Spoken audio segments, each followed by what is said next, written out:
जय श्री राम। जय गुरुदेव।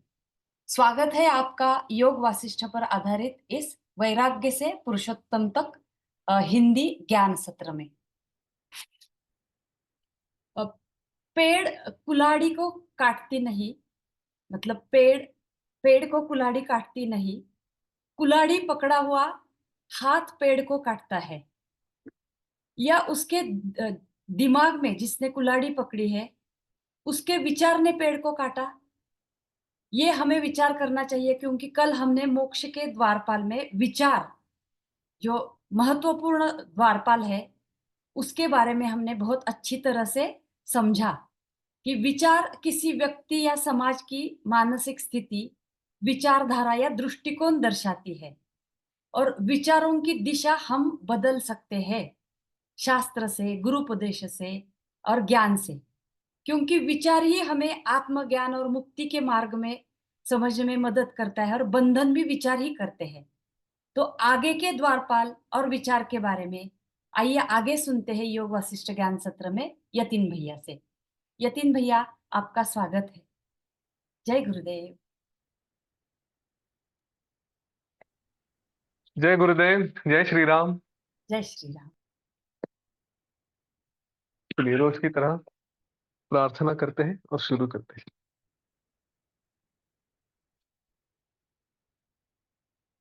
हाथ जोड़ लें।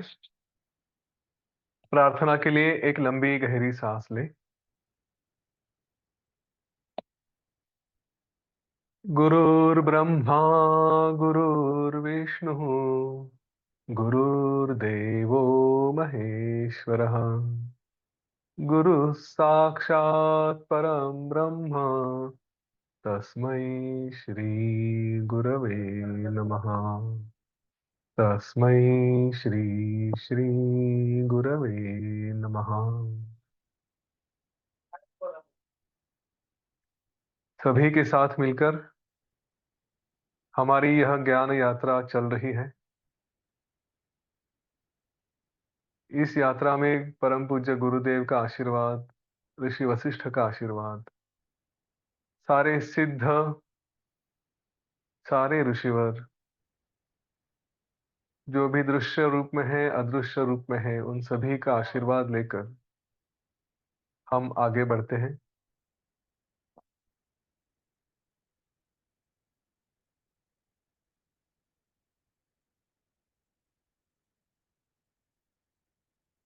मनोमन सभी से प्रार्थना करें। गुरु को प्रणाम करें, भगवान श्री गणेश को प्रणाम करें, और यह यात्रा शुरू करते हैं। धीरे धीरे अपनी आंखें खोल दें।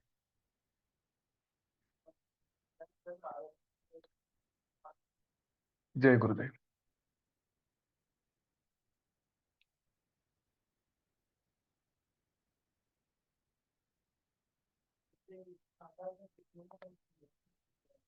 ठीक है।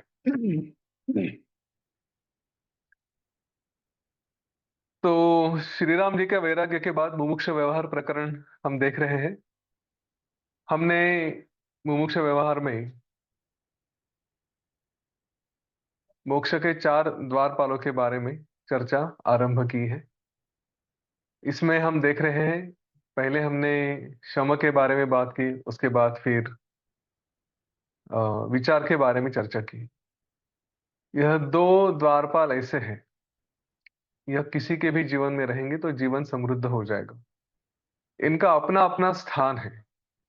व्यवहार में यदि विचार करें तो यह दोनों, यह किसी को भी उसका जो छोटा मोटा मोक्ष है उसको प्राप्त करा देता है। मैं ये क्यों कहता हूं कि छोटा सा मोक्ष होता है करके? जैसे हमें इच्छा हुई आज पनीर की सब्जी खानी है, और पनीर की सब्जी मिल गई और अच्छी रही, हमारी पसंद जैसी रही, तो जब वो खाते हैं तो मन में एक इच्छा होती कि वाह क्या बात है, कितना आनंद है ना? उस आनंद का जो भी छोटा सा क्षण है, वह क्षण मुक्ति के बराबर का होता है।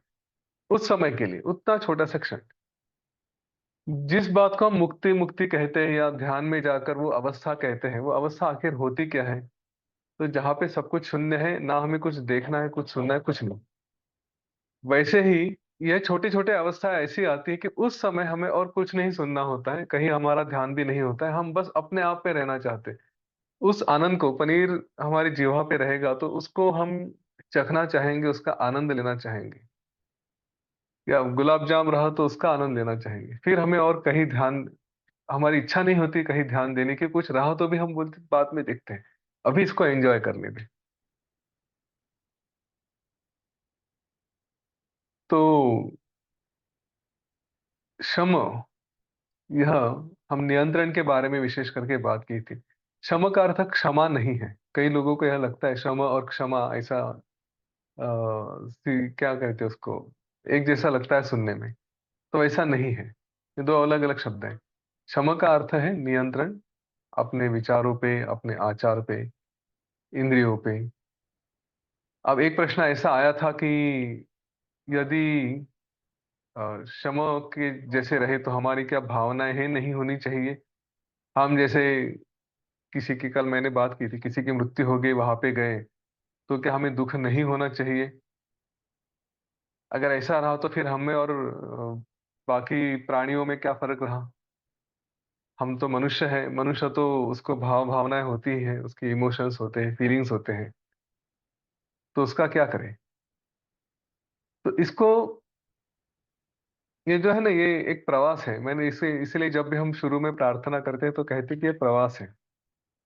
और इस प्रवास में ये एक, जिसको माइलस्टोन कहेंगे, एक स्टेशन है, उस तरह से होते हैं।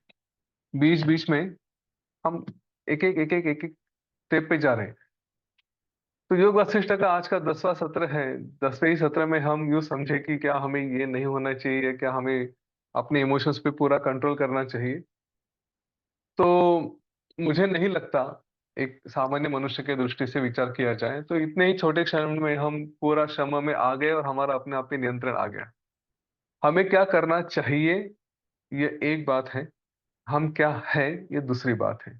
आज के क्षण में हम इस गाड़ी में अभी बैठे हैं।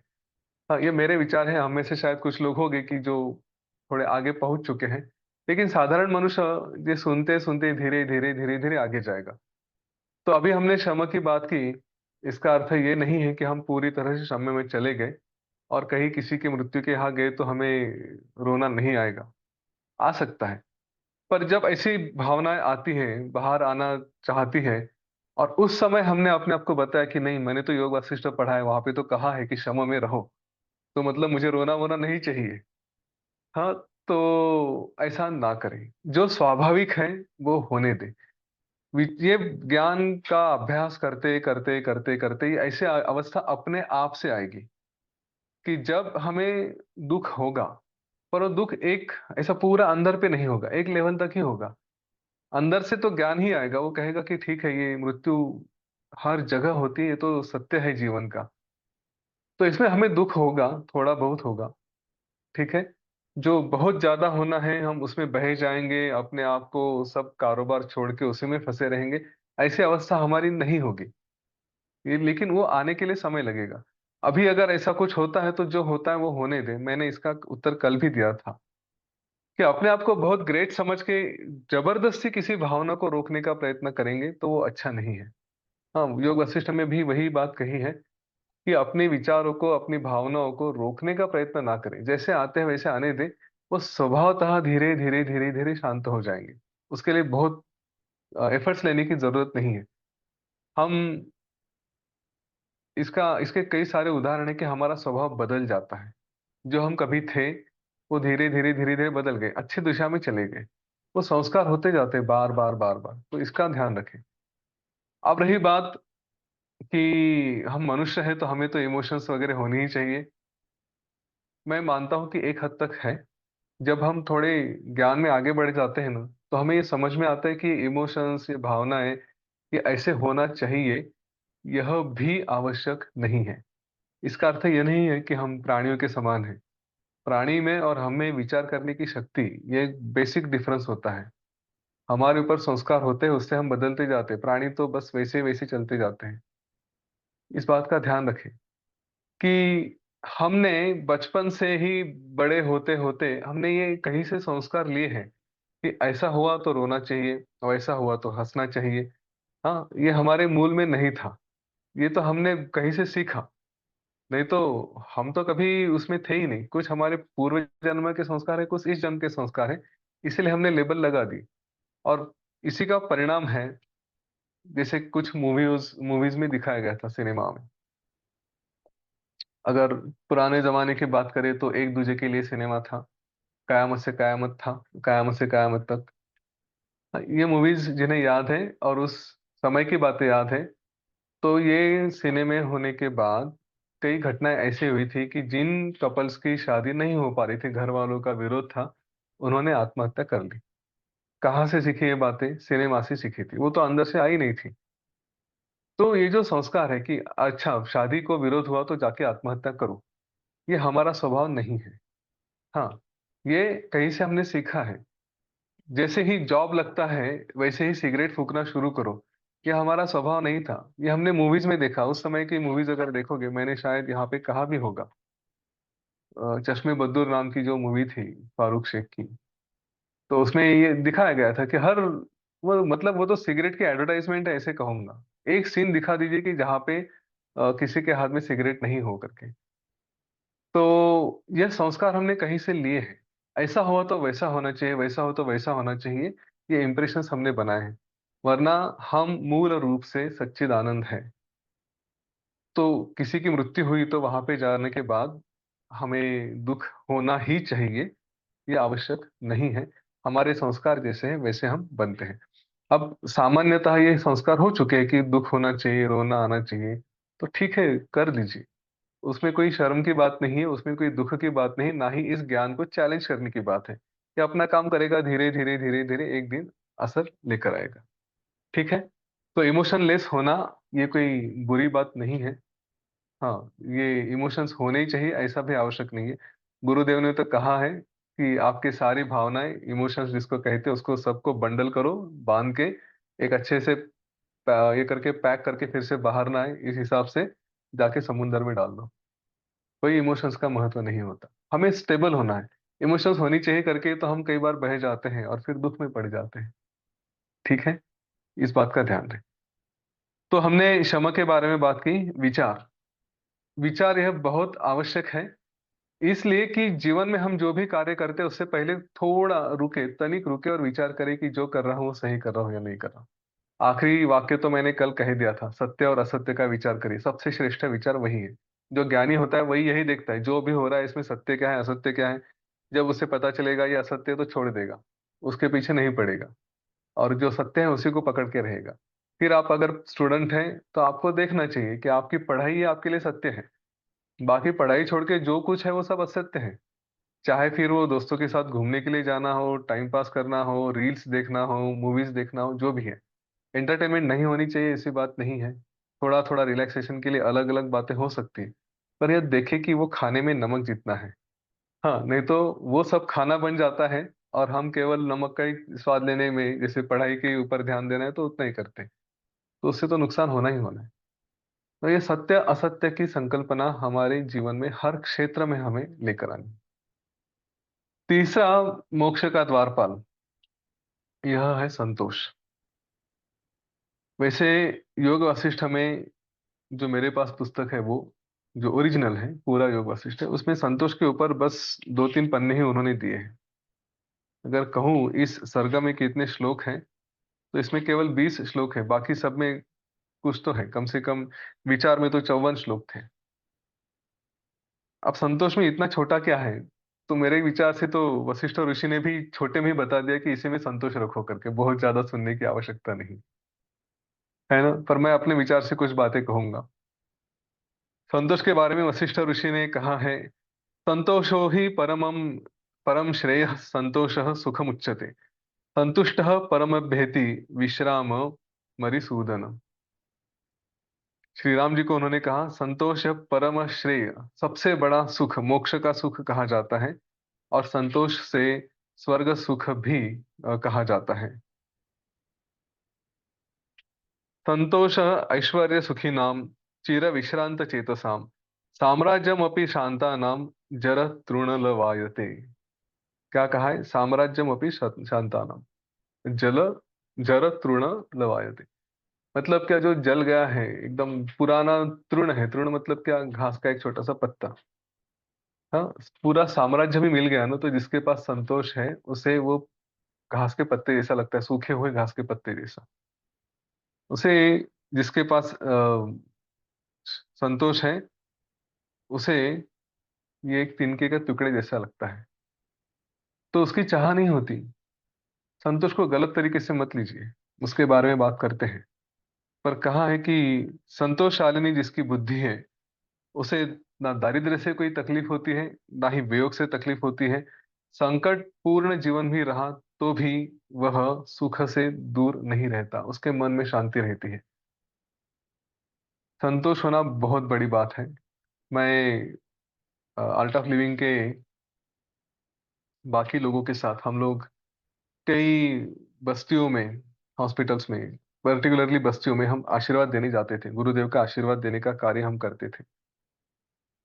तो वहां पे ऐसे ही आशीर्वाद देने के लिए गए। 10 बाय 10 का, 12 बाय 12 का कमरा होगा। वो पूछते थे ऐसे कैसे हैं, तो बोलते थे आनंद में है। हाँ, हमें बुलाते थे कि आइए अंदर हमारे साथ बैठिए, चाय पीजिए, नाश्ता कीजिए। ऐसे सुबह सुबह जाते थे तो ऑफर्स आते थे, तो हमारे इसमें तो नहीं बैठता, इसलिए हम नहीं बोलते थे। लेकिन उनके चेहरे पे आनंद था।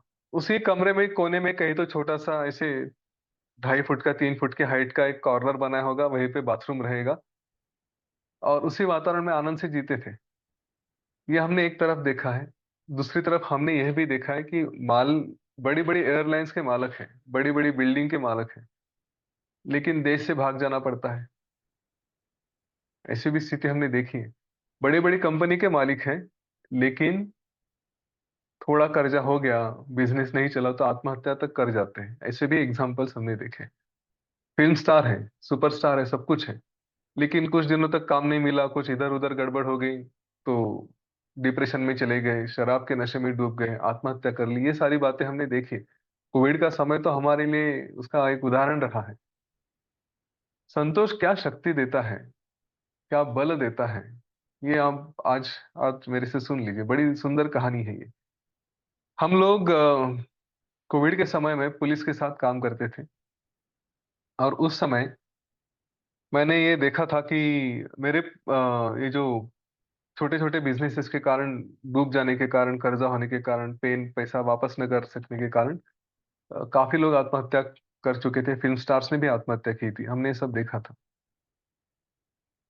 मैंने लेबर के साथ, जो माइग्रेंट लेबर इसको कहा जाता है, कि उत्तर प्रदेश से आए थे, झारखंड से आए थे, बिहार से आए थे, पर्टिकुलरली यहाँ पे पुणे में, उन्हें वापस भेजने का काम चल रहा था। उनके लिए स्पेशल ट्रेनें अरेंज की जा रही थी, और उन ट्रेनों में उनको बिठाकर जाना था। अब ट्रेन में एक लिमिटेड कैपेसिटी रखी थी। आज जैसे ट्रेन भर भर के कितने भी जाते हैं, वैसा उस समय नहीं था। कोविड होने के कारण एक ट्रेन में कुछ, जैसे 72 सीटें, तो 72 लोग ही एक बोगी में बैठ के जाएंगे। कुछ 1000-1200 की कैपेसिटी उस ट्रेन की होती थी। अलग हर एक को अपनी अपनी सीट दे के बिठा कर भेज दिया जाता था।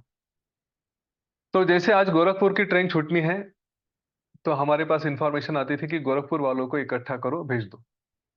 हर बस्ती में हमारे कनेक्शन थे, हमारे पास लिस्ट थी, उन लोगों से हमने फॉर्म वगैरह सब भरवा लिए थे।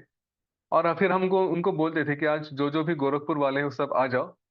उस एरिया के पुलिस स्टेशन में वो लोग आते थे, वहां से उनको बस में बिठा के हम भेज देते थे। अब जैसे एक एरिया का पुलिस स्टेशन है, वहां पे कुछ 500 लोगों को भेजना है वहां से। तो हम लोग ने पहले 500 लोगों को बुलाया, पर पता ये चला कि 500 में से 400 ही आए या 450 ही आए हैं, क्योंकि बाकी के 50 लोग अपने आप से ही चले गए। कोई चल के गया, कोई ट्रक में बैठ के गया, कोई बाइक पे गया। जैसे भी हो सके वो अपने आप से निकल चुके थे।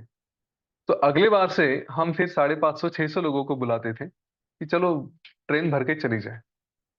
अब इसमें गड़बड़ ये होती थी, और इसके लिए कोई चारा नहीं था, क्योंकि ज्यादा से ज्यादा लोगों को भेजना था।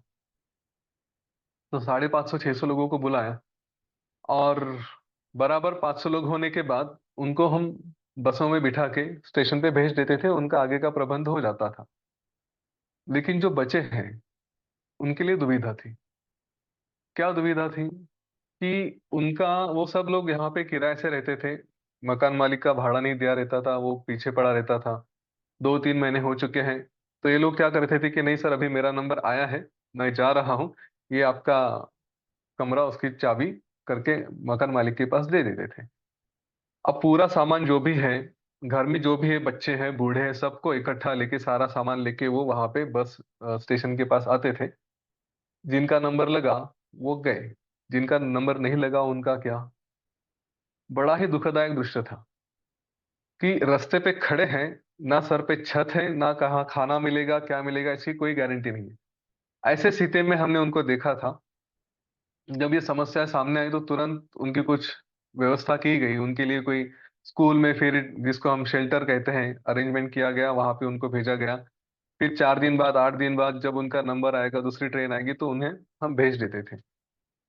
आश्चर्य की बात यह है कि ये जो मजदूर थे, जो अलग अलग जगह ट्रक पे गए, बस में गए, चल के गए, जहां पे जैसे भी गए हैं, उनमें से आत्महत्या करने का किस्सा किसी का सुनाई नहीं दिया। हाँ, बहुत डिहाइड्रेशन की वजह से, पानी न मिलने की वजह से, भूख की वजह से, धूप की वजह से मृत्यु हुई होगी, ये किस्से हमने देखे। लेकिन विश्वास नहीं छोड़ा, क्योंकि अंदर में संतुष्टि थी कि हाँ, जो भी है ठीक है, चलेगा, हम निकल जाएंगे। समाधानी थे। आज एक कमरे में रहने वाला आदमी, उसको आधे कमरे में रहने के लिए समय आ गया तो कोई प्रॉब्लम नहीं, संतुष्टि है। लेकिन वही पेंट हाउस है और वो छोड़ के इतना कर्जा हो चुका है कि वो छोड़ के अगर मैं 1 BHK में जाके रहूं तो नहीं सह सकते थे। देखिए, संतुष्टि बहुत बड़ी बात होती है, बहुत अच्छा काम कर जाती है। संतुष्टि के बारे में वशिष्ठ ऋषि ने कहा,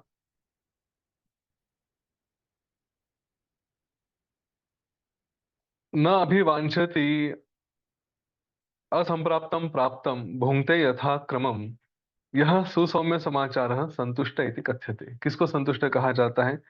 जो पुरुष, जो मिला नहीं, जो उसके पास है नहीं, उसकी अभिलाषा नहीं करता। मतलब मुझे, अगर मेरे पास कुछ नहीं है तो वो चाहिए चाहिए चाहिए, ऐसी अभिलाषा उसकी नहीं होती। और जो उसे सुख मिलता है या दुख मिलता है, जगत में जो आनंद देने वाले, जगत को जो आनंद देने वाले हैं, वही संतुष्ट कहे जाते हैं। जो भी मिलेगा उसका भोग करेगा, सुख का भोग करेगा, दुख का भी भोग करेगा। सुख का भोग तो ठीक है, दुख एंजॉय करते आना चाहिए। कल ही उदाहरण दिया था, हॉस्पिटल में पड़े हैं, सलाइन लगा, ये है वो है, लेकिन फिर भी संतुष्ट है। ये मन की अलग अवस्था होती है कि जहाँ पे हम हर स्थिति में आनंद में रह सकते हैं। खैर, ये बातें तो हमने कही जीवन में सुख दुख के बारे में। कुछ मिला नहीं मिला, मटेरियल गेन्स होते हैं। संतुष्टि का सबसे बड़ा और सबसे सबसे चैलेंजिंग उदाहरण, जो आप में से कुछ लोगों को झंझोड़ के रख सकता है, वो है हमारे परिवारजन। हाँ, ऑफिस में प्रमोशन नहीं मिला, चलो संतुष्ट है, रह लेंगे। बिजनेस बड़ा नहीं, इतना ही हो रहा है, संतुष्ट है, रह लेंगे। हाँ, ये सब चल जाता है। लेकिन मेरे माता पिता मेरे विचारों के अनुसार से नहीं बिहेव कर रहे हैं। मेरी पत्नी या मेरे पति, ये मुझे जैसे चाहिए वैसे नहीं है। मेरे बच्चे जैसे, मुझसे मैं जैसे अपेक्षा कर रहा हूँ वैसे नहीं कर रहे हैं। तब क्या हम संतुष्ट रह सकते हैं? ये प्रश्न अपने आप से पूछो। वहां पे संतुष्टि नहीं होती। वहां पे अपेक्षा है बहुत होती है, इसने ऐसा करना चाहिए, उसने वैसा करना चाहिए, पर वो नहीं करते। तो हम संतुष्ट रहते हैं क्या? वहां पे संतुष्टि होनी चाहिए। ये नहीं है संतुष्टि का अर्थ कि हम उन्हें सुधारने का या उनसे कुछ करवाने का प्रयत्न ना करें। हाँ, छोड़ दे ऐसा नहीं, प्रयत्न करें। कैसे प्रयत्न करनी चाहिए ये भी योग वशिष्ठ में बताया गया है। सौम्यता से, धीरे धीरे, थोड़ा, कभी प्रेशर डाल के, कभी छोड़ के, हाँ, कभी उनको समझा के। साम दाम दंड भेद ठीक है, चलता है, पर इतना भी नहीं खींचे कि सब टूट जाए। थोड़ा बैलेंसिंग एक्ट वो करना पड़ता है, अंदर में संतुष्टि रहे, अंदर में तकरार नहीं रहे। काफी लोग, बच्चे ऐसे हैं वैसे, ऐसी तकरार करते रहते हैं। उनसे पूछो कि जिनको बच्चे नहीं है, उनसे जरा बात करो, बताएंगे कि अरे है तो कम से कम तकरार करने के लिए कोई है। माता पिता के बारे में तकरार करते हैं, ऐसे है वैसे, ये इस तरह से बिहेव करते हैं। चले जाने के बाद फिर तो तकरार का स्कोप नहीं रहता। फिर पछतावा होता है कि उस तरह मैं थोड़ा शांति से लिया होता तो ये जो बिहेवियर है कि संतुष्टि हर समय होनी चाहिए, पर्टिकुलरली अपने परिवारजनों के साथ। वहाँ पे शांति से संतुष्टि में रहे कि हाँ, है, जो है वैसे है उसको सँभालें, लेकिन है, वहाँ पे संतुष्टि रहे मेरे लिए है। वरना तो बातें बिगड़ जाने के बाद फिर होता है। मेरे जैसे पेरेंट्स जिनके बच्चे बड़े हैं, 2-4 साल बाद कहीं अपनी-अपनी जगह निकल गए। आज हम बच्चे ये करते हैं, घर में ऐसा करते हैं, घर में वैसा करते हैं, शायद तकरार करते होंगे। हाँ, कि नहाने के बाद टॉवल इधर ही छोड़ दिया, ये टिपिकल तकरार होती है। अब जब चले जाते हैं तो लगता है कि चलो रहेंगे, कम से कम टॉवल उठाने के लिए तो हैं। नहीं तो ज़्यादातर देखिए जिनके घर में बच्चे नहीं रहते, सीनियर है, घर एकदम चकाचौंध रहता है, लेकिन उसमें मज़ा नहीं रहता। ऐसा भी सिनेरियो होता है। तो इसीलिए यह संतुष्टि हमारे साथ जो है जीवन में उसको स्वीकारें, वैसे की वैसे रहें, ये होनी चाहिए। हम अपनी संतुष्टि को केवल प्रमोशन, वस्तु, पैसा इसकी दृष्टि से ना देखें, व्यक्ति की दृष्टि से भी देखें। परिस्थिति हम स्वीकार लेते हैं, वस्तुएँ सब स्वीकार लेते हैं, लेकिन व्यक्ति को स्वीकारने में थोड़ी समस्या होती है, वहाँ पे संतुष्ट रहें। दूसरी बात, संतुष्टि का अर्थ यह नहीं है कि हम लोग प्रमोशन या प्रगति के लिए प्रयत्न ना करें। मुझे आज परीक्षा में 80% मार्क मिल रहे हैं, मैं संतुष्ट हूँ। अभी आगे और कुछ करने की आवश्यकता नहीं है। ऐसा नहीं होना चाहिए। क्या करें? संतुष्टि का अर्थ है कि नहीं की जो तकरार है, उसे बाजू रखें। यह संतुष्टि का अर्थ है। मेरे पास ये नहीं, मेरे पास वो नहीं, जो इस बात की अभिलाषा हो, छोड़ देना। लेकिन प्रयत्न करना है, मुझे ऊँचा पहुँचना है। क्यों पहुँचना है? क्योंकि श्रेष्ठ कार्य करना ही जीवन का उद्देश्य है।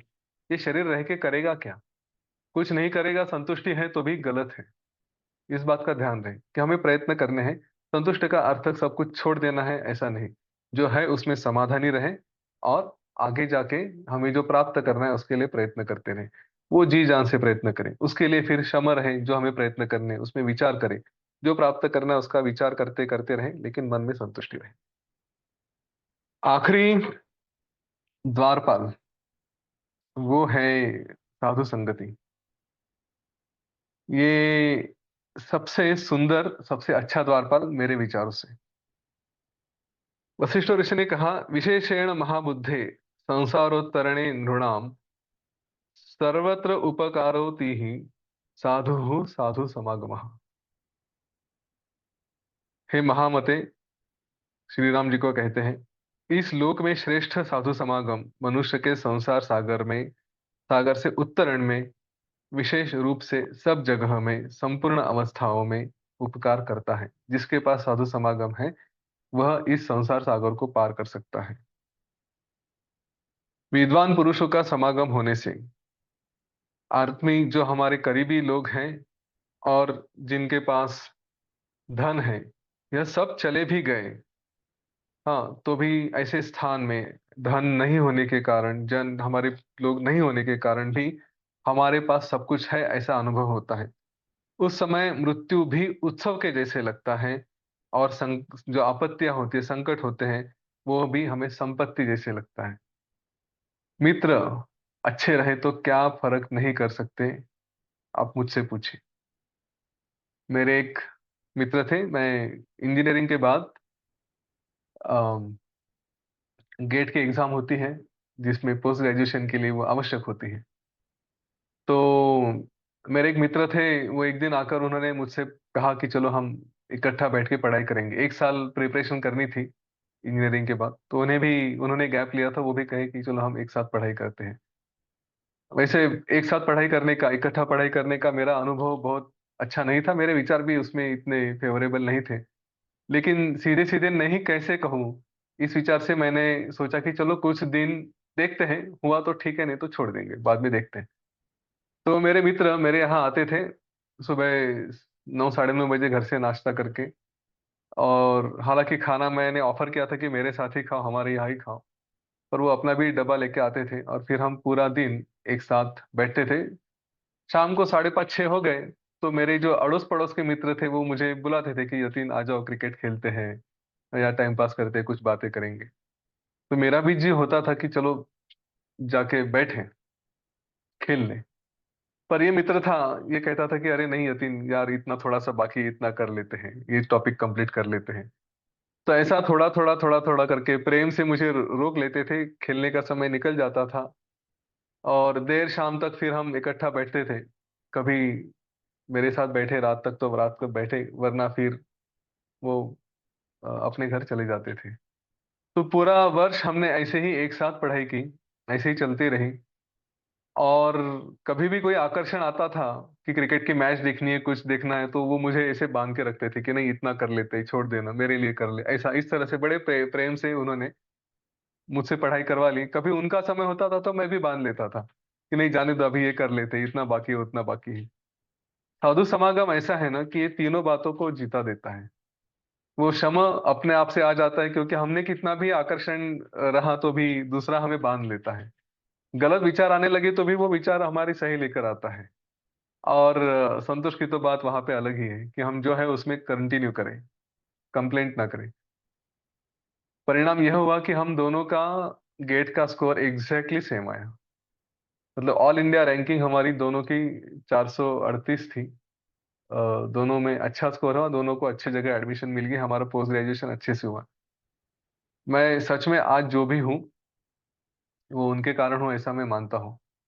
कि नहीं तो पोस्ट ग्रेजुएशन ये एमटेक करना या उसके लिए गेट का अच्छा स्कोर लेकर आना ये चैलेंज होता था उस समय।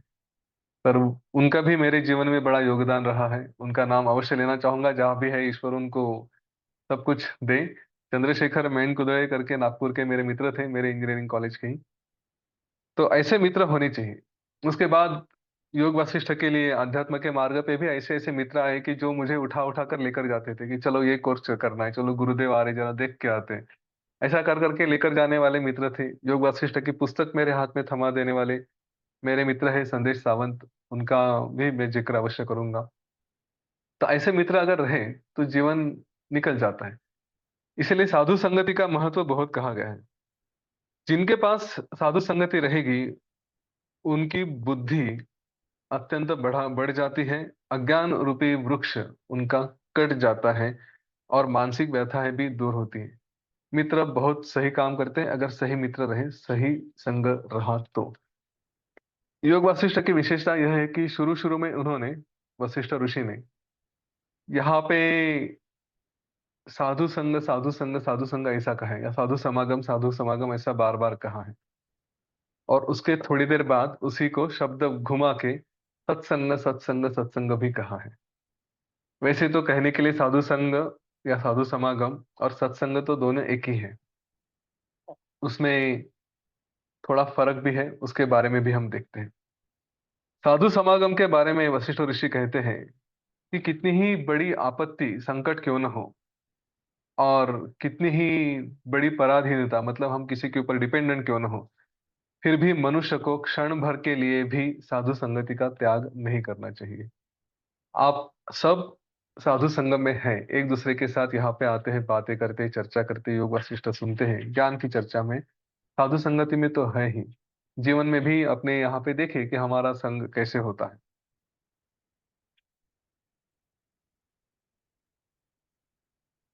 अगर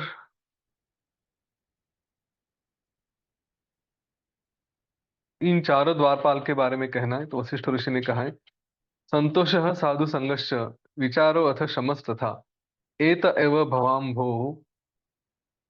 भवाम्भोधा उपायास्तरणे नृणाम। ये संसार सागर से निकलने के लिए चार द्वारपाल, उसके बारे में उन्होंने कहा है। साधु संघ के बारे में वहां से आगे बढ़ने से पहले एक बात अवश्य कहना चाहूंगा। क्या फर्क है साधु संघ और सत्संग में? साधु संघ कहा तो मनुष्य का संग, या जो भी है जिसके साथ हम रहेंगे। मित्र कैसे होने चाहिए? जो हमें जीवन में प्रगति के मार्ग पे ले जाए। यहाँ पे ये बहुत आवश्यक होता है कि हम कैसे मित्र चुनते हैं। व्यवहार के दृष्टि से अगर देखें, अगर आप विद्यार्थी हैं तो आपके मित्र भी उसी दिशा में अभ्यास करने वाले होने चाहिए। आप अगर आईआईटी का अभ्यास कर रहे हैं तो आपके मित्र आईआईटी का अभ्यास करने वाले होने चाहिए। वो अगर बॉलीवुड की बातें करते हैं, मूवीज देखने की बातें करते हैं, टाइम पास करने की बातें करते हैं, तब वह साधु समागम नहीं है। क्योंकि आपका जो साधु मतलब क्या, साधु का अर्थ क्या होता है? जो साध्य को मिला देता है, साध्य को पूरा करने में मदद करता है, वो रहा साधु। तो आपका साध्य अगर आईआईटी का है तो साधु वही है जो आपको आईआईटी में पहुंचाने में मदद करेगा। आपका साध्य, आपका जो गोल है, वह अगर यूं कहो कि यूपीएससी के एग्जाम क्रैक करना है, तो उसको मिला देने वाला जो है वो आपका साधु है। ना कि आपको अपने रास्ते से कहीं लेकर जाएगा। मीठी मीठी बातें करने वाले, जीवन में सुख देने वाले, आनंद देने वाले, जिसको हम आनंद समझते हैं, ऐसे देने वाले बहुत से मित्र मिल जाएंगे। लेकिन साध्य पूरा करने वाला जो रहेगा वही साधु है, और उसी का समागम होना चाहिए। हम भटक जाते हैं। कई बार ऐसे भी मित्र मिलते हैं कि जो पता नहीं कुछ अलग अलग व्यसनों में हमको फंसा देते हैं, अलग अलग दिशा में लेकर जाते हैं। ऐसे लोगों को साधु नहीं कहा जा सकता।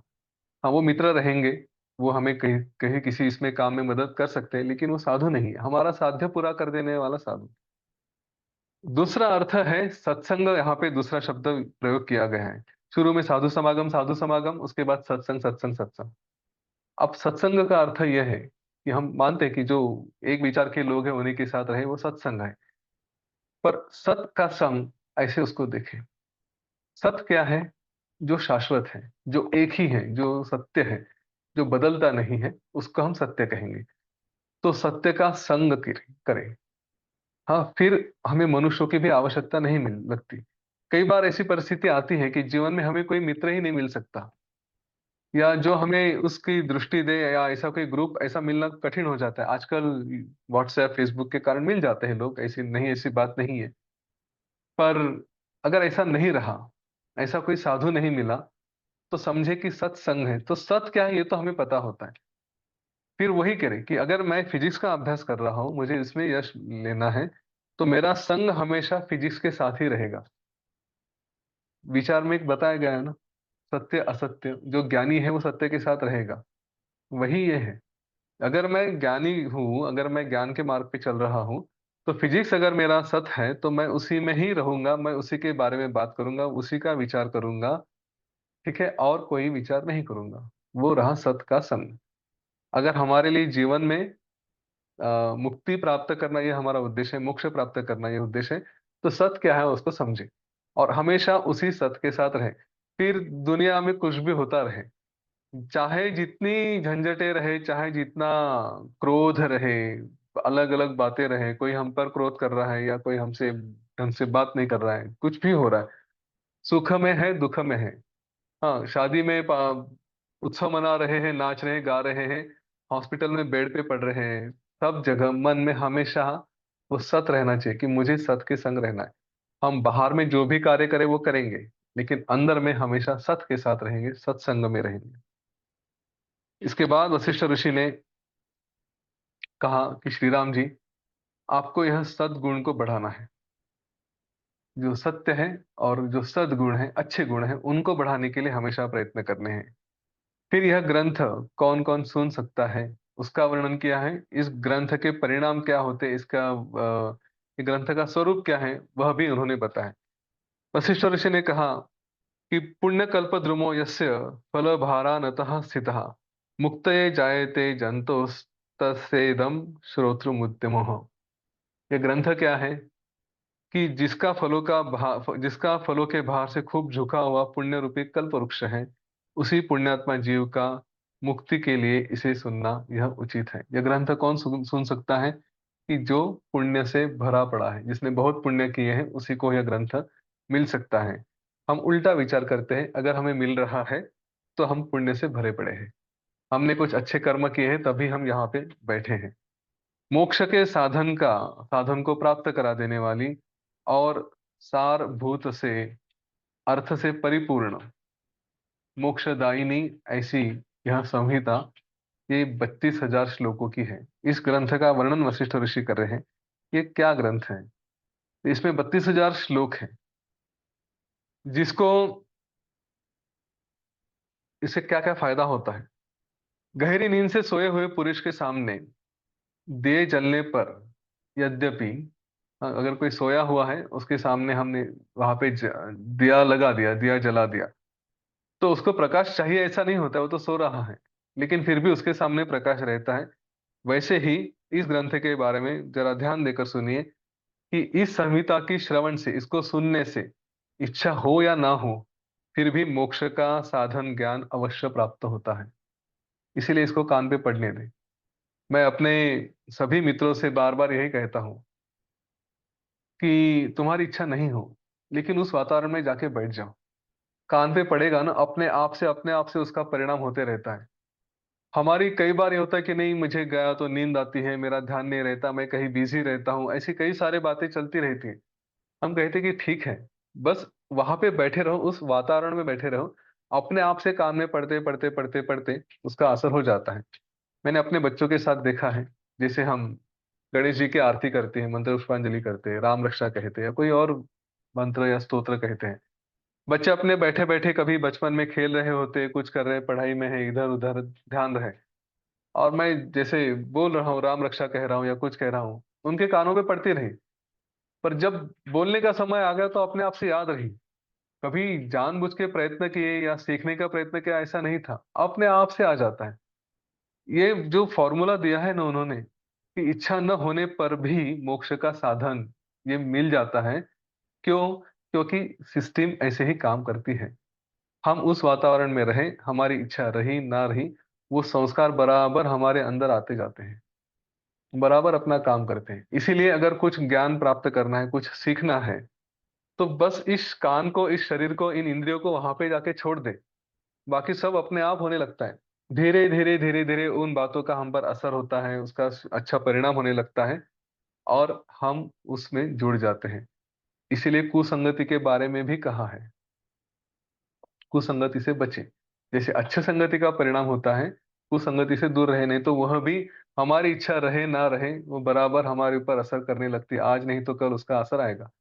विश्वास नहीं होगा, तो आजकल बच्चों के मुँह में, जो कॉलेज में हैं, उनके मुँह में कितनी-कितनी गालियाँ भरी हुई हैं, देख लीजिए। कैसे-कैसे शब्दों का प्रयोग होता है, वो देख लीजिए। क्यों हुआ? क्योंकि नेटफ्लिक्स, अमेज़न प्राइम ऐसे सारी इसमें वो A grade, A plus grade वगैरह इसका तो कोई महत्व ही नहीं रहा। क्योंकि उसको नियंत्रण कौन करेगा ना? थिएटर में कम से कम टिकट देने वाला या डोर कीपर तो रोकेगा कि भई तू 18 से नीचे नहीं जा सकता अंदर। घर में तो टीवी पे सब आता है। तो वो सुन-सुन के उस वातावरण में रह-रह के हमारे ही अंदर बराबर वो शब्द, वो गालियाँ, उस तरह की भाषा आ जाती है। उस वातावरण में रहे तो ऐसे ही आ जाता है। इसीलिए कुसंगति ना रहे। अभी तो संगति घर में आ गई है टीवी चैनल्स के माध्यम से, तो अपने आप को बचाएँ, ठीक है? इन सारी सारी बातों से दूर रहें। समय है ना, तो भगवान श्री राम का नाम ले लीजिए। आप कोई पोथी पुराण उठा के पढ़ लीजिए। कुछ करना है देखिए आज, क्योंकि उससे अच्छे संस्कार होंगे। इन बातों से क्या होगा? कुछ नहीं मिलता।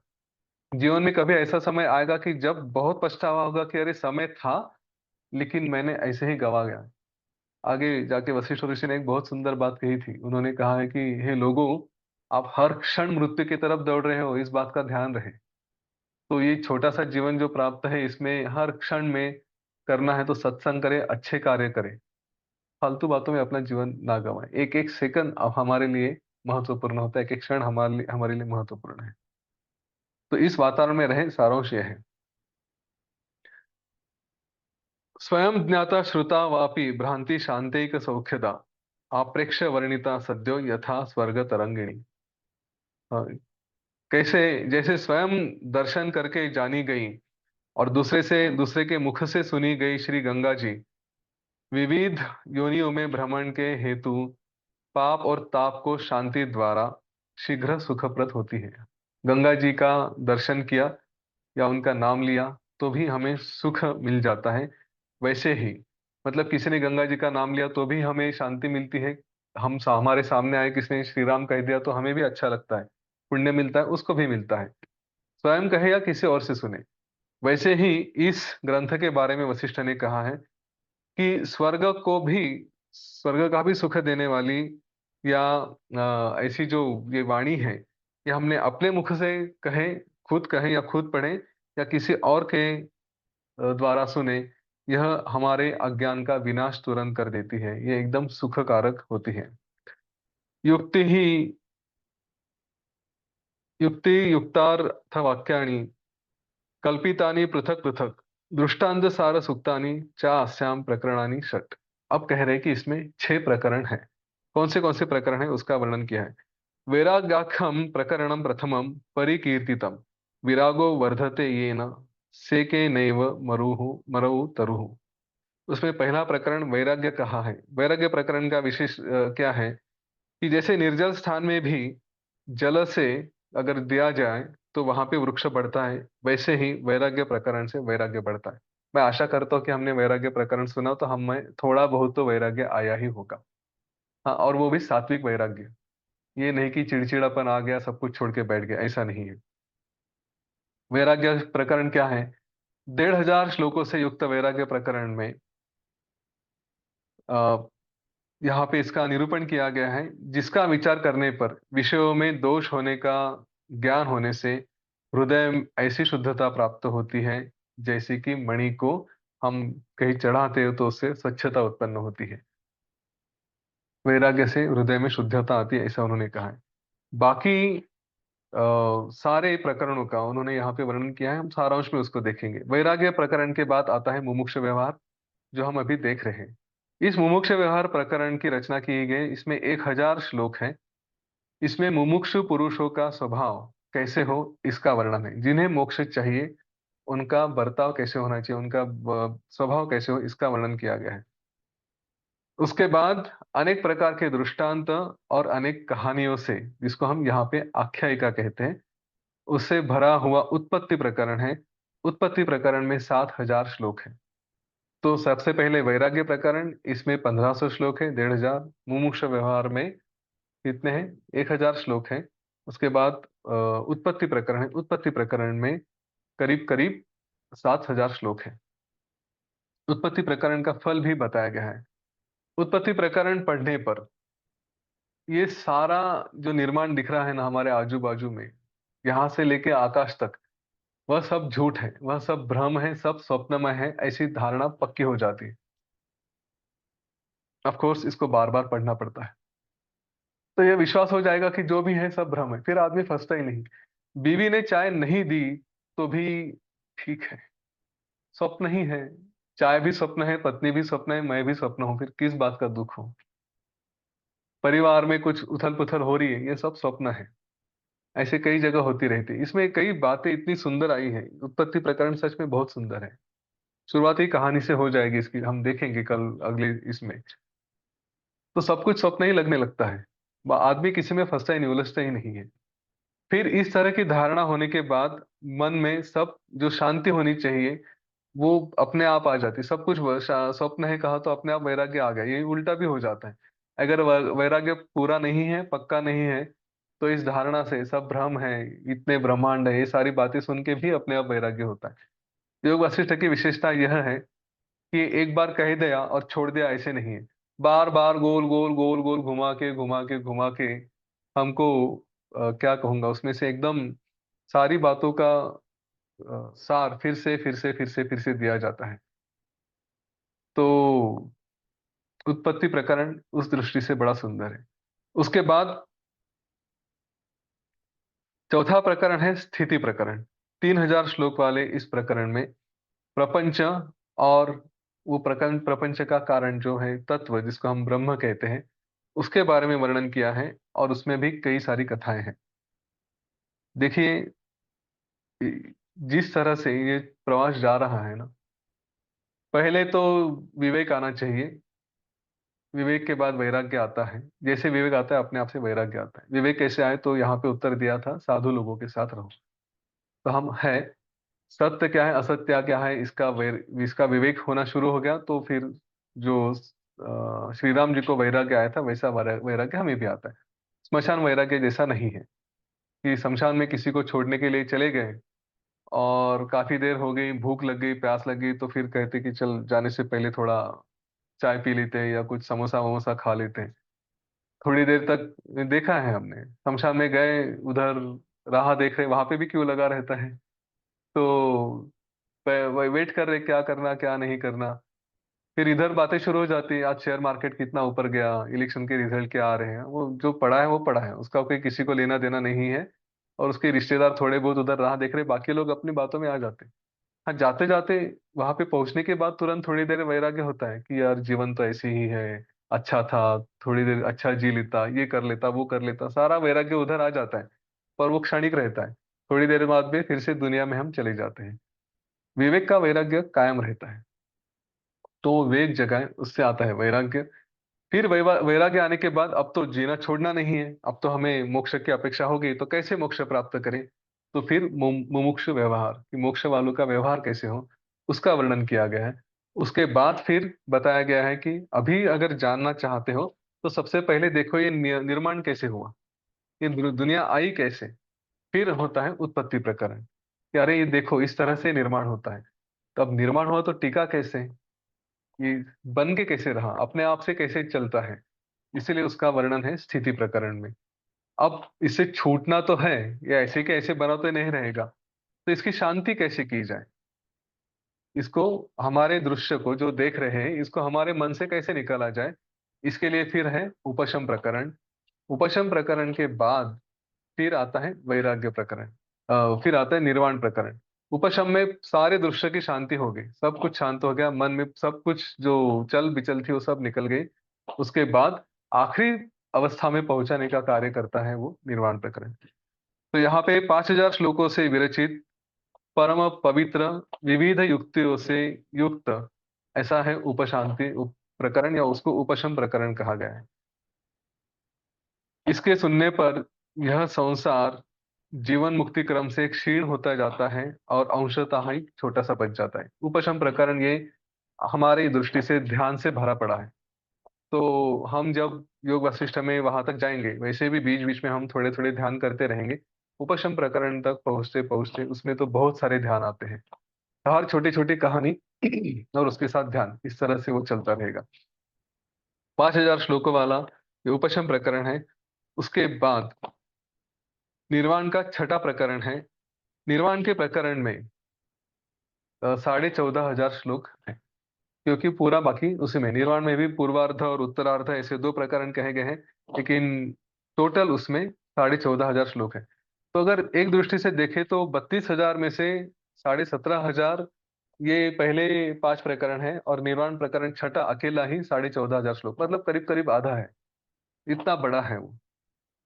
इसके अभ्यास से जो ज्ञान होता है, उस पर, उसके कारण हमारी जो अविद्या है उसका पूरा सर्वनाश हो जाता है, सारी संकल्पनाएं शांत हो जाती हैं, और कल्याण जिसको मोक्ष है वो हमें प्राप्त हो जाता है। वशिष्ठ ऋषि कहते हैं, बहुत क्या कहें, इस निर्वाण प्रकरण का अच्छे से अभ्यास करने पर जीव के संपूर्ण सांसारिक भ्रम नष्ट हो जाते हैं, वह निर्विषय हो जाता है, संपूर्ण जगत की यात्राएं शांत हो जाती हैं, तथा कृतकृत्य होने से वह स्वस्थ हो जाता है। निर्वाण प्रकरण प्रकरण की विशेषता यह है, इसमें अति सुंदर कहानियां भी है। निर्वाण प्रकरण में प्राणायाम का भी अभ्यास सुंदर तरीके से बताया गया है। जब निर्वाण प्रकरण शुरू करेंगे तो उसमें आरंभ में ही काकभूषुंड की कथा आती है।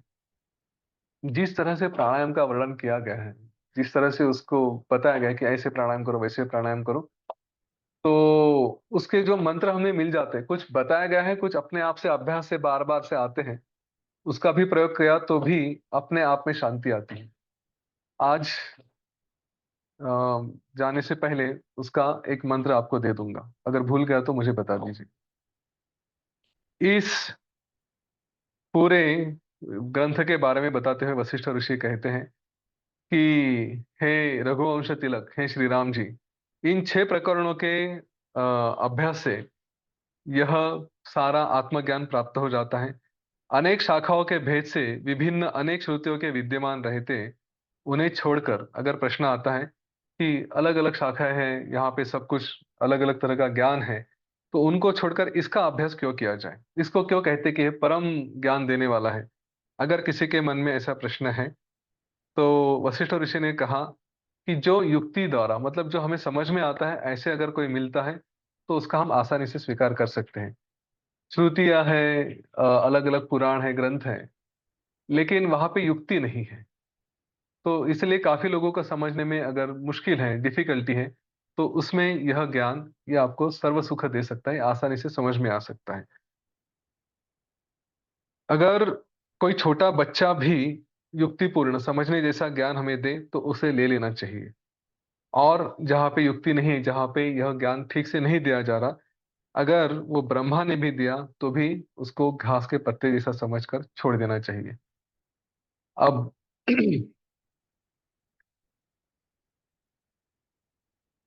पहले के जो ज्ञान थे, श्रुति वगैरह, वो तो सब ईश्वर से आए हैं। ये तो एक पुरुष द्वारा या वशिष्ठ ऋषि द्वारा दिया गया है। तो इसमें स्वाभाविकता हमारे हमसे रिलेट कर सके, हम समझ सके, इस दृष्टि से इसको दिया गया है। तो अगर ऐसी बात है तो हमें समझ सके, ऐसे और भी लोगों ने ज्ञान दे चुके हैं, उसका क्या, उन्हें क्यों ना स्वीकारें। पहले से तो हमारे पूर्वजों ने भी काफी कुछ दिया है, तो हम उसको क्यों ना स्वीकारें, केवल योग वशिष्ठ को क्यों स्वीकारें। तो वशिष्ठ ऋषि कहते कि जो लोग ऐसा विचार करते हैं, वो यह कह रहे हैं कि हमारे बाप दादा का बना हुआ कुआं है, हम उसी का पानी पिएंगे। भले ही हमारे पास गंगा जल आया तो भी हम उसका पानी नहीं पिएंगे। इस तरह का अगर कोई कर रहा है तो उसको कुछ नहीं किया जा सकता। विद्वान पुरुष के मुंह से अंत तक इस ज्ञान का श्रवण करें और स्वयं ही मोटा मोटी इसका ज्ञान प्राप्त करके विचार से धीरे धीरे बुद्धि में संस्कार प्राप्त करें, और फिर उससे अपने आप में हृदय में शुद्धता उत्पन्न होगी। ये देखिए, मैं इसके बारे में बार बार कहूंगा, योग वशिष्ठ केवल एक ही बार पढ़ने जैसी बात नहीं है। इसको बार बार पढ़ना है, बार बार अभ्यास करना है, बार बार सुनना है। जितनी बार आप पढ़ेंगे, जितनी बार आप सुनेंगे, अपने मन में धीरे धीरे धीरे धीरे यह संस्कार करते जाएगा। आज एक बात समझ में आएगी, कल दूसरी बात समझ में आएगी, कोई फर्क नहीं पड़ता। मेरे विचार से जब तक जीवन है तब तक इसे पढ़े। पढ़ते पढ़ते नींद आ रही है, बोर हो रहा है, तो भी संकल्प बनाए रखे कि मुझे रोज कम से कम एक लाइन तो पढ़नी है। यह इतना सुंदर गुण है कि अगर हम उस विषय के टच में रहें। इसके ऊपर तो एक किताब लिखी गई है जिसको एटॉमिक हैबिट्स करके, बड़ी फेमस किताब है। पर झूठा तो योग वशिष्ठ का ही है। जितना हो सके उतना रोज उसके टच में रहे, ये बहुत आवश्यक है, उसके संपर्क में रहे। तो हम रोज उसको पढ़ते जाएंगे। अगर उसका संपर्क में नहीं रहे तो फिर जब समय मिलता है तब भी हम उसको नहीं पढ़ेंगे। जैसे किसी ने सूर्य नमस्कार करने का संकल्प लिया है कि रोज मैं सुबह 7 बजे सूर्य नमस्कार करूंगा। अब सुबह जल्दी है, समय नहीं मिल रहा है, तो भी मन ही मन 1 सेकंड के लिए ही अपने मन में ही सूर्य नमस्कार कर ले, कोई फर्क नहीं पड़ता। ताकि जब समय मिलेगा तब याद रहेगा कि सूर्य नमस्कार करने हैं। वरना वो आदत चली गई तो जब समय रहेगा तब 7 बजे याद ही नहीं आएगा कि सूर्य नमस्कार करने हैं करके। इसलिए संपर्क में रहे, इसलिए ग्रंथ को पढ़ना है तो रोज थोड़ा ही सही, एक पन्ना ही सही, एक पैराग्राफ ही सही, कुछ नहीं तो एक शब्द ही सही, लेकिन पढ़े। ताकि दिमाग में रहे कि हाँ, मुझे योग वशिष्ठ पढ़ना है, उसके संस्कार कर लेने हैं। जो इस तरह से अभ्यास करता है, उसके बुद्धि के लोभ मोह आदि सारे दोष धीरे धीरे धीरे धीरे कम होते जाते हैं। उसका मन सारे क्षोभ से दूर होता है। उसकी प्रज्ञा अत्यंत तेजस्वी हो जाती है।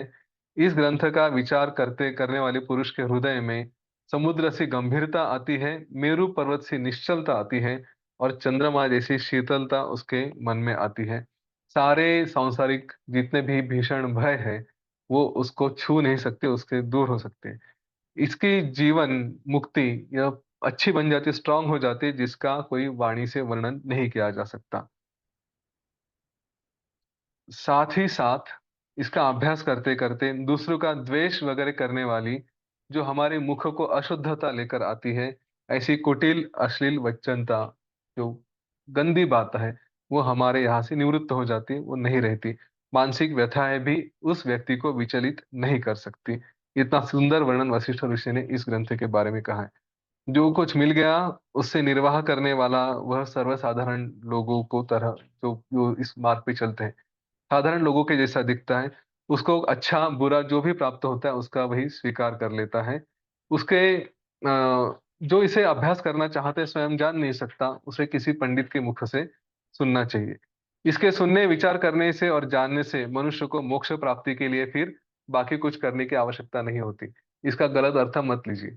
आज ही से मत एज्यूम करिए कि मैं मोक्ष के राह पे हूँ, मुझे मोक्ष मिल गया है, कल से सुदर्शन क्रिया प्राणायाम योग सब करने की जरूरत नहीं है क्योंकि योग वासिष्ठ पढ़ रहा हूँ। ये प्रवास है। जब आप वहां पे पहुंचोगे ना तो आपको मेरा या किसी और का सुनने की आवश्यकता नहीं पड़ेगी। लेकिन ये अपने आप की परीक्षा करते रहे कि मुझे वहां पे पहुंचना है। तो ये सारी बातों की आवश्यकता है, इसका अभ्यास करें। हाँ, इसका सुनने विचार करने और जानने पर ये बहुत आवश्यक है। सुनेंगे विचार करेंगे ठीक है, जानना अभी आवश्यक है, अभी बाकी है, जानने तक पहुंचे। इसके कारण फिर बाकी कोई किसी बात की आवश्यकता नहीं होती। और इसका इससे जो पांडित्य मिलता है वो बड़ा अपूर्व है। इस ग्रंथ में दृष्टांत कहीं बताए गए हैं। दृष्टांत के बारे में जब हम चर्चा करेंगे तो ये सारे दृष्टांत इसलिए बताए गए। दृष्टांत मतलब क्या है कि अनेक अ, जैसे उपमा है, योग वासिष्ठ तो दृष्टांत से भरा पड़ा है। क्या क्या दृष्टांत है इसमें? जैसे ये कहा गया है कि जैसे चंद्रमा से शीतलता होती है वैसा हृदय शीतल होता है। तो ये सारे बार बार चंद्रमा जैसे वैसे जैसे वैसे जैसे तैसे ऐसे कई बार कहा गया है। और बहुत ज्यादा भरा हुआ है। काफी लोगों का विचार यह है कि योग वशिष्ठ जरा ज्यादा ही दृष्टांत से भरा है। पर उसको कोई चॉइस नहीं।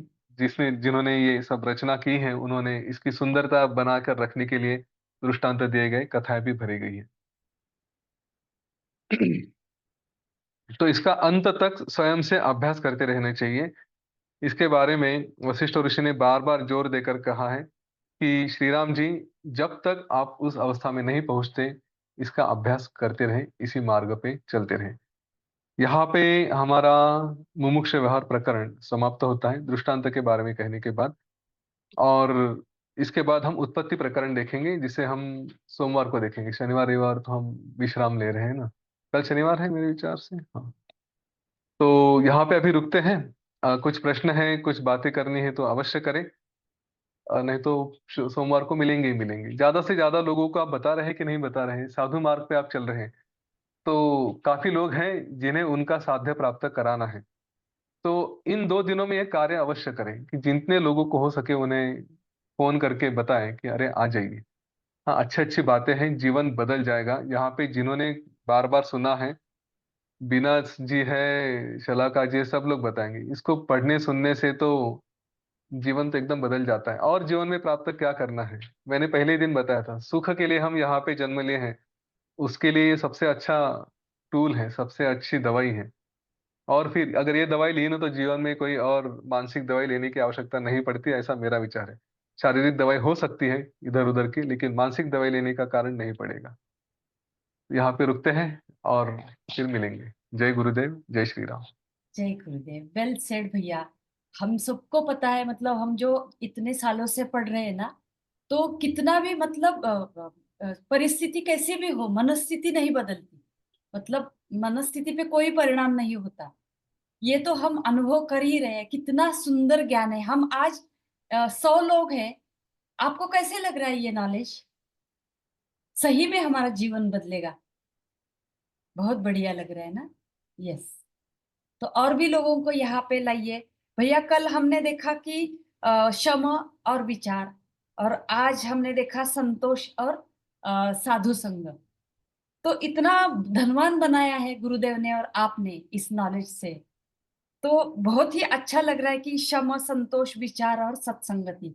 आपने लास्ट वाले सेशन में बताया था कि कुर्सी का एक पहिया भी अगर आप खींचो तो पूरी कुर्सी आ जाती है। तो ऐसे ही एक को पकड़ो 4 द्वारपाल में से, बाकी 3 बताएंगे कि ये हमारा ही है, अरे आने दो उसको।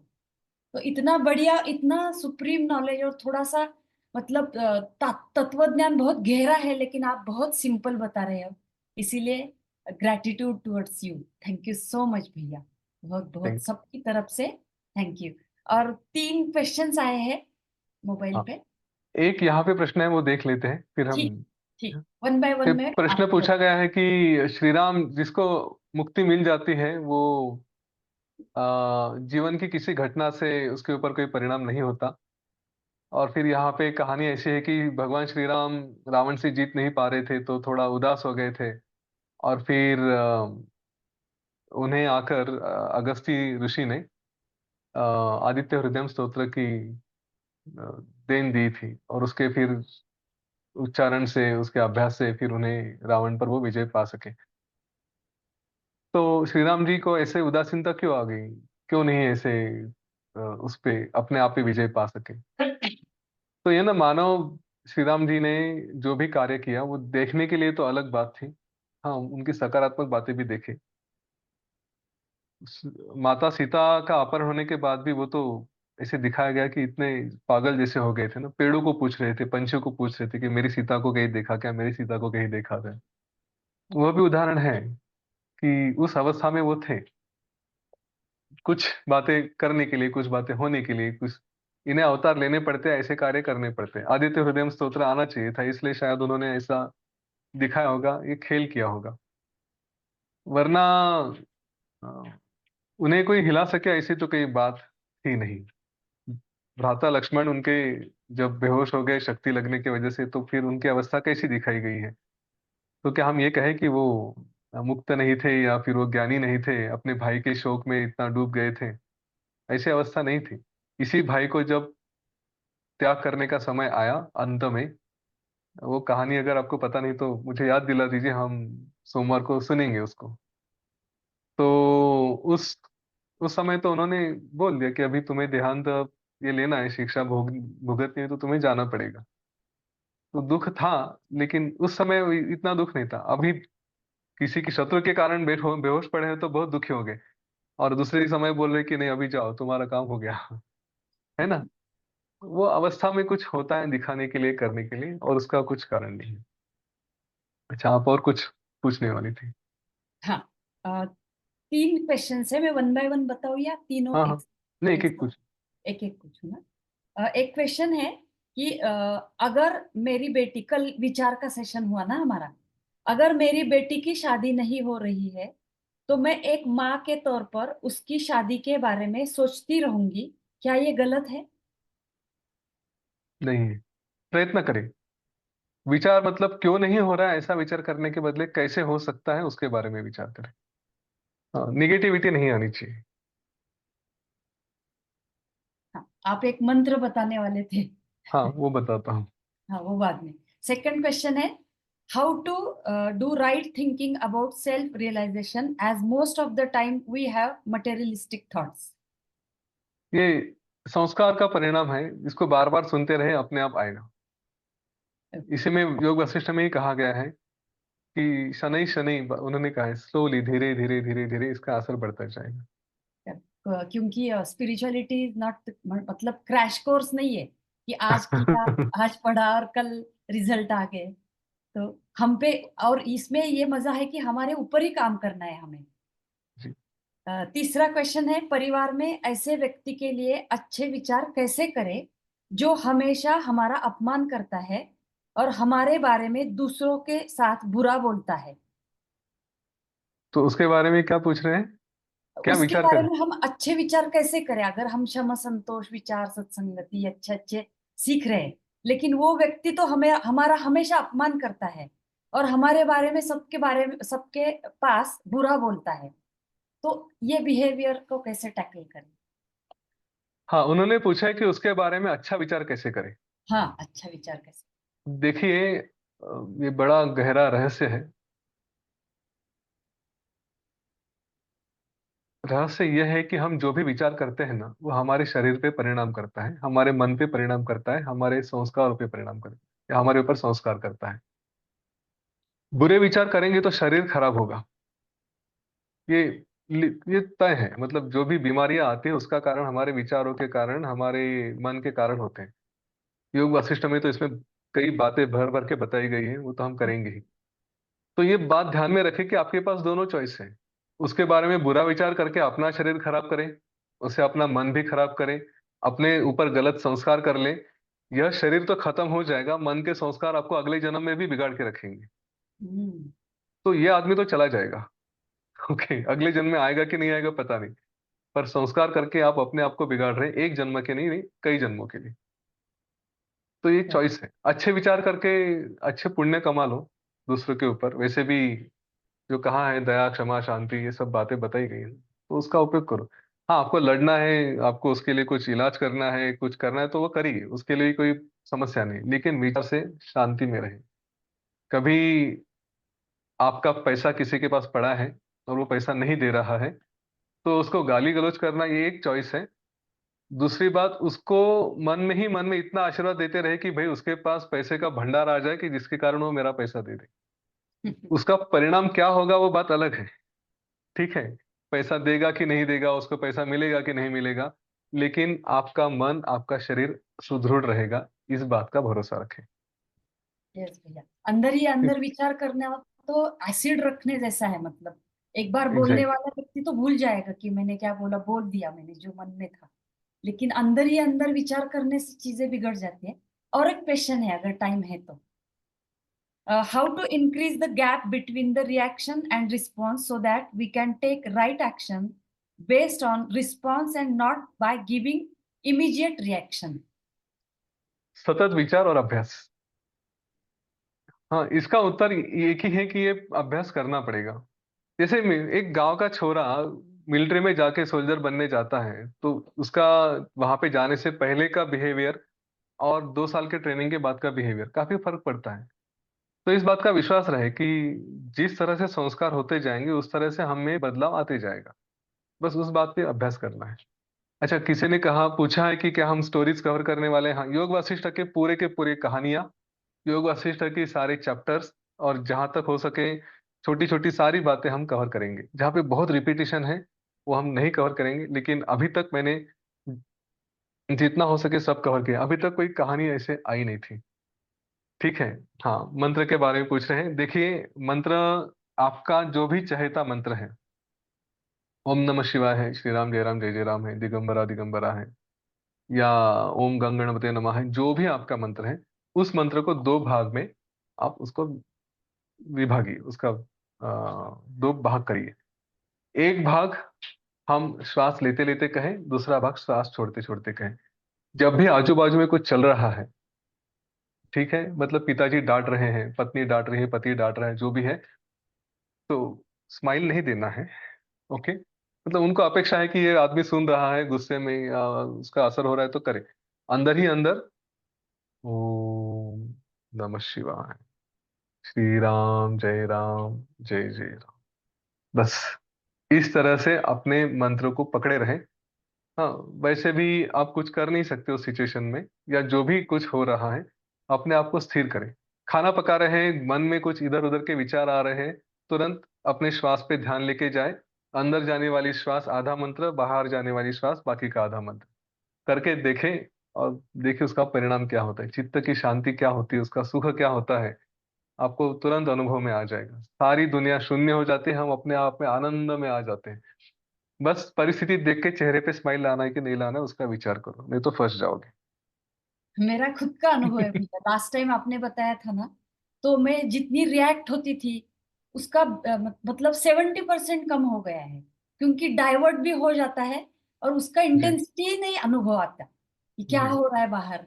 मन के अंदर चल रहा है वो हमारी शांति, इसी को शम मतलब इंद्रिय पर कंट्रोल, ये होता है। ये अप्लाई कर सकते हैं और हमने अनुभव लिया है। मेरा तो जी। अनुभव बहुत अच्छा है, बहुत अच्छा है। चलिए, और किसी को कुछ पूछना है, शेअर करना है? सर, आपण खूप चांगले सांगत आहात, थँक्यू. मैं वही बता रहा हूँ जो योग वासिष्ठ में है, बस मेरा एक कुछ ग्रंथ की नहीं। ब्यूटी भी है और आप सिंपल करके बता रहे हैं, ये तो आपका पूरा क्रेडिट है ही, ये आप वो नकार नहीं. गुरु का क्रेडिट है, मेरा कुछ नहीं। हम तो नल है, नल। मतलब जैसा है वैसा पढ़े तो बोरिंग है, लेकिन आप इंटरेस्टिंग, मतलब यूथ को भी अपील हो रहा है, मतलब उनको ऐसा मोक्ष का और इसका अलग अलग आप ये करते हैं डिफ्रेंशिएट, तो ये पता चल कि मोक्ष या वैराग्य मतलब ऐसे गेरुआ कपड़े पहनने हैं और रुद्राक्ष पहन के जाना है, ऐसा नहीं है।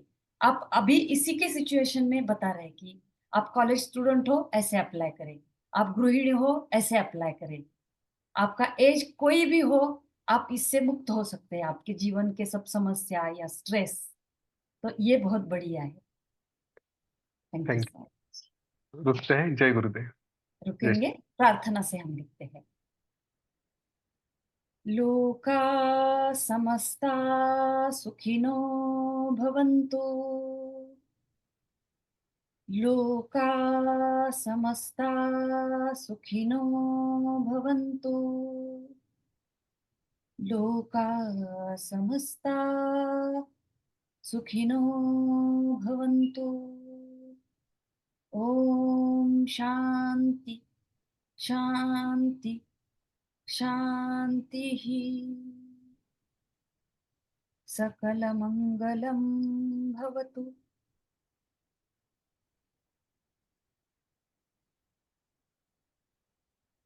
जय श्री राम, जय. जय। अभी मिलेंगे सोमवार 9 बजे.